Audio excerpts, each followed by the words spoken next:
အားလုံးပဲမင်္ဂလာပါကျွန်တော်ကတော့KaungHtetပဲဖြစ်ပါတယ်ဗျာကျွန်တော်ရဲ့KaungHtetYouTubeကနေပြီးတော့ပြန်လည်ကြိုဆိုလိုက်ပါတယ် Okay ဒီနေ့ဒီဗီဒီယိုမှာတော့ကျွန်တော်အနေနဲ့ဗာအကြောင်းအရာကိုမျှဝေပေးသွားမလဲဆိုတော့ကျွန်တော်တို့တွေပေါ့နော်ဒီ CupCut ခါမှာကျွန်တော်တို့တွေပေါ့နော်ဒီကျွန်တော်တို့ရဲ့ဗီဒီယိုအဆုံးမှာဒါမျိုး CupCut ဆိုတဲ့ဒီ application ဒီ logo ကြီးကိုပေါ့နော်ကျွန်တော်တို့မမြင်ချင်ဘူး Okay အဲ့လိုမျိုးလူတွေအတွက်ကျွန်တော်ကဒီနေ့မှလာပြီးတော့မှရှင်းပြပေးသွားချင်ပါတယ်ဗျာနောက်ပြီးတော့ပေါ့နော်ဒီဗီဒီယိုထဲမှာတစ်ဆက်တည်းကျွန်တော်အနေနဲ့ intro ကိုဘယ်လိုလုပ်ရမလဲဆိုတဲ့အကြောင်းအရာကိုကျွန်တော်အနေနဲ့တစ်ဆက်တည်းရှင်းပြပေးသွားမှာဖြစ်တဲ့အတွက်ဒီဗီဒီယိုလေးကိုအဆုံးထိလိုက်ပါကြည့်ရှုပေးဖို့ပြောပြစေဗျာOkay ဒီဗီဒီယိုလေးမစတင်ခင်မှာကျွန်တော်ရဲ့ YouTube channel လေးကို subscribe လေးလုပ်ပေးပြီးတော့မှဘေးနားက notification ခေါင်းလောင်းလေးကိုနှိပ်ထားပေးဖို့ပြောပြစေဗျာ Okay ဒါဆိုလို့ရှိရင်ကျွန်တော်တို့ဒီစလိုက်ကြရအနေနဲ့ကျွန်တော်တို့ဒီပေါ့နော်ဒီကျွန်တော်တို့ရဲ့ဒီ CupCut ကမှာပေါ့နော်ဒီနောက်ဆုံးကျွန်တော်တို့ရဲ့နောက်ဆုံးဒီဗီဒီယိုမှာပေါ့နော် Okay ဖွင့်ပြမယ်ကျွန်တော်အခု Okay ဒီ CupCut ဆိုတဲ့ဒီတစ်စိတ်ကြီးကိုမပေါ်ဆိုလို့ရှိရင်ကျွန်တော်တို့လွယ်လွယ်လေးပါ Okay ဒီမှာအမဲရောင်လေးတွေ့လားမသိဘူးဗျာနော်ဒီအမဲရောင်လေးကိုကျွန်တော်တို့ delete လုပ်လိုက်ပါဗျ Okay အဲ့ဆိုလို့ရှိရင်ကျွန်တော်တို့အနေနဲ့ပေါ့နော်ဒါလုံးဝဒီ CupCut မှာဆိုရင်ဒီ CupCut logo တစ်စိတ်မရှိတော့ပါဘူး Okay နောက်ပြီးတော့ကျွန်တော်တို့အနေနဲ့ logo intro ကိုကျွန်တော်တို့အနေနဲ့ဘယ်လိုလုပ်မလဲ Okay intro မှာကျွန်တော်တို့အနေနဲ့ပေါ့နော်ဒီကျွန်တော်တို့အတန်ပေါ့နော်အတန်နဲ့တစ်ခါတည်းပြောလို့ရအောင်ကျွန်တော်အနေနဲ့ရှင်းပြပေးသွားမှာဖြစ်ပါတယ်ဗျ Okay ဒါကြောင့်မို့ကျွန်တော်တို့ဒီ THD ဆိုတဲ့တက်ထဲကိုဝင်လိုက်ပါ Okay ပြီးပြီဆိုရင်ကျွန်တော်တို့တွေ edit tab ကိုလုပ်လိုက်ပါပေါ့နော် edit tab ကိုလုပ်လိုက်ပါ Okay ပြီးပြီဆိုရင်ကျွန်တော်တို့အနေနဲ့ပေါ့နော်ကို channel ရဲ့နာမည်ကိုရေးပါပေါ့နော်အဲ့တော့ကျွန်တော်က welcome to KaungHtetYouTube Okay ဒါမျိုးလေးရိုက်လိုက်မယ်ပေါ့နော်ဒီ KaungHtetYouTube မှာကျွန်တော်တို့အနေနဲ့တက်ဆက်ချလိုက်ပါ Okay အဲ့ဆိုလို့ရှိရင်ကျွန်တော်တို့အနေနဲ့ရပါပြီ Okay အဲ့ဆိုလို့ရှိရင်ကျွန်တော်တို့အနေနဲ့ကြည့်မယ်ပေါ့နော် Okay ဒီထိပဲထားလိုက်မယ်ပေါ့နော်ဒီထိတိုးလေးပဲထားလိုက်မယ် Okay နောက်ကြလို့ရှိရင်ကျွန်တော်တို့စတိုင်ပြောင်းမယ်ပေါ့နော်ဒီကျွန်တော်တို့ရဲ့စတိုင်ကိုပြောင်းမယ် Okay စတိုင်မှာပေါ့နော်ကျွန်တော်တို့အနေနဲ့ဒီမှာရှိပါတယ်ဒီစတိုင်ကိုပြောင်းလိုက်ပါ Okay ကျွန်တော်တို့အနေနဲ့ပေါ့နော်ဒီမှာကိုကြိုက်တဲ့အရောင်ထည့်လို့ရပါတယ် Okay ကျွန်တော်အနေနဲ့တော့ဒီအစိမ်းရောင်လေးကိုထည့်လိုက်မယ်ပေါ့နော် Okay အဲ့ဆိုလို့ရှိရင်ကျွန်တော်တို့အနေနဲ့ဒါမျိုးလေးလုပ်လိုက်မယ်ပေါ့နော် Okay ပြီးပြီဆိုရင်ကျွန်တော်တို့အနေနဲ့စတိုင်ပေါ့နော်ဒီစတိုင်မှာကျွန်တော်တို့အနေနဲ့အဲ့လိုလုပ်ပြီးတော့ဆို effect ထည့်မယ် Okay effect မှာဆိုရင်ကျွန်တော်တို့အနေနဲ့ပေါ့နော်ကိုကြိုက်တဲ့ effect တွေထည့်လို့ရပါတယ်ဗျာနော်ဒီတစ်မျိုးတည်းမဟုတ်ပါဘူးဒီကမှာ basic ရှိတယ် luminous ရှိတယ်ပေါ့နော် metal color ရှိတယ် yellow ရှိတယ် red ရှိတယ် blue ရှိတယ်ပေါ့နော် green ရှိတယ် pink ရှိတယ်ပေါ့နော် Okay အဲ့မှာကျွန်တော်တို့အနေနဲ့ပေါ့နော်ကျွန်တော်ကဒါလေးကိုယူလိုက်မယ် Okay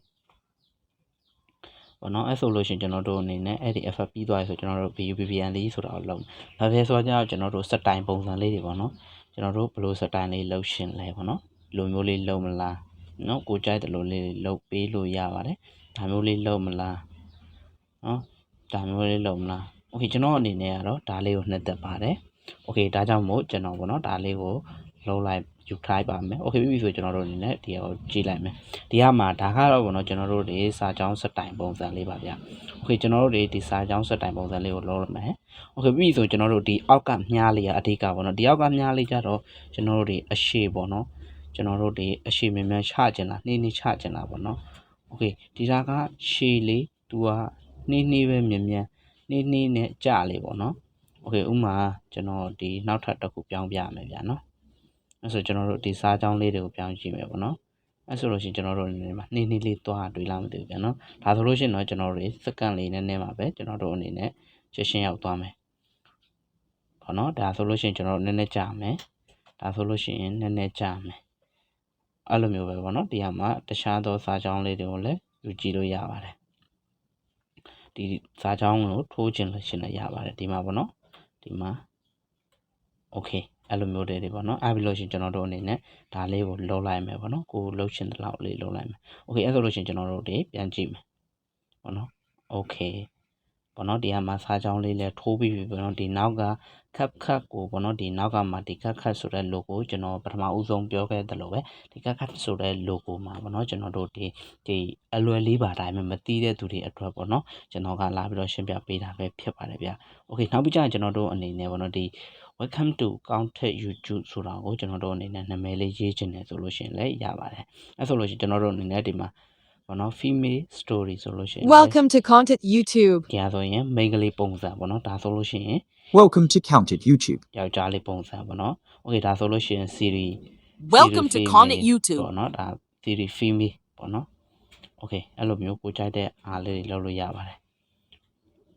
okay ဒါကြောင့်မို့ကျွန်တော်ကဒါလေးကိုအမှန်လေးလုပ်လိုက်မယ်ပေါ့နော်အဲ့ဆိုရင် okay ပြီးပြီဆိုရင်ကျွန်တော်တို့အနေနဲ့စမယ် Welcome to KaungHtetYouTube okay အဲ့လိုလေးပြီးသွားပြီပေါ့နော်အဲ့ဆိုလို့ရှိရင်ကျွန်တော်တို့ဒီတိုင်းပဲလာမယ် okay နောက်ထပ်သရှင်းနေထည့်မယ်သရှင်းထည့်ကျင်လို့ရှိရင်ကျွန်တော်တို့အနေနဲ့အစာကိုပြန်သွားပါပြီးပြီဆိုရင်ကျွန်တော်တို့ဒီမှာ auto ဆိုတာထည့်ပါ okay auto မှာပေါ့နော်ကျွန်တော်တို့ရဲ့ဒီ voice effect ဆိုတာကတော့ဒါကျွန်တော်တို့ရဲ့အတန်အနေထားပဲဖြစ်ပါတယ်ဗျာနော် okay ဒီကမှာကျွန်တော်တို့ဒီပေါ့နော်ဒီကျွန်တော်တို့ရဲ့ file နဲ့ရွေးချင်တယ်ဆိုလို့ရှိရင်ကျွန်တော်တို့ဒီ extract extracted ဆိုတာလေးကိုယူလိုက်ပါအဲ့လိုမှမဟုတ်ဘဲနဲ့ကျွန်တော်တို့ဒီ effect မှာပဲကျွန်တော်တို့ဒီပေါ့နော်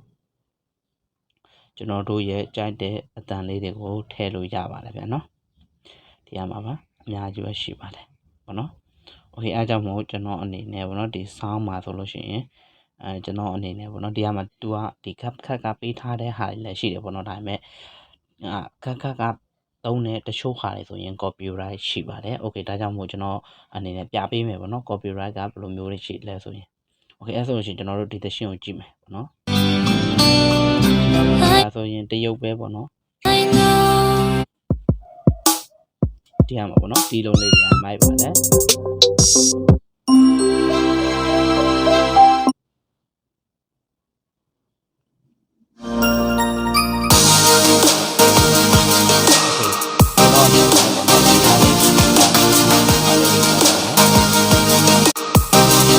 okay အားလေးကိုယူလိုက်မယ်ပေါ့နော်အဲ့ဆိုရင်ကျွန်တော်တို့စကြည့်လိုက်ကြရအောင် Welcome to KaungHtetYouTube okay အဲ့မှာပေါ့နော်ကျွန်တော်အနေနဲ့ဒီမှာပေါ့နော်ဒီနေရာမှာအတန်တိုးခြင်းလည်းရပါတယ်အဲ့ဆိုလို့ရှိရင်ကျွန်တော်တို့အနေနဲ့ဘယ်လိုမျိုးလုပ်မလဲ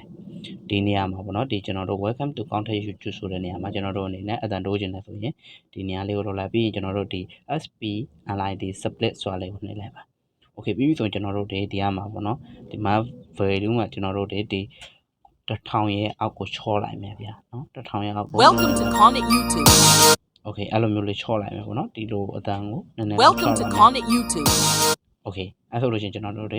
နေတော့လိုက်မယ် okay ပြီးပြီဆိုရင်ကျွန်တော်တို့ဒီဘက်ကိုပေါ့နော်သွားတော့မယ်ဆိုဒီဘက်ကိုအတန်အကျဲလာမယ်ပေါ့နော် okay အဲ့ဆိုလို့ရှိရင်ကျွန်တော်တို့အတန်တစ်ချက် cut လုပ်လိုက်မယ်ပေါ့နော်ရှည်သွားမှာဆိုလို့ပါအတန်တစ်ချက် cut လုပ်လိုက်မယ်မလိုတဲ့အပိုင်းကိုကျွန်တော်တို့ဒီက delete ပုံးလေးကိုနှိပ်လိုက်ပါ okay ပြီးပြီဆိုရင်ကျွန်တော်တို့အနေနဲ့ဒီပေါ်ကဖိုတိုကိုလည်းအတိုင်းပါပဲပြီးကျွန်တော်တို့ SPLIN ဒီ split ဆိုတာလေးကိုရှာလိုက်ပါ okay ပြီးပြီဆိုရင်ကျွန်တော်တို့ဒီဘက်အပိုင်းကို delete လုပ်လိုက်ပါ okay အဲ့ဆိုလို့ရှိရင်ကျွန်တော်တို့စာကြည့်လိုက်ကြအောင်ပြန်ကြည့်လိုက်ကြအောင်ပေါ့နော် Welcome to KaungHtetYouTube ဒီမှာအတန်းကျသွားတယ်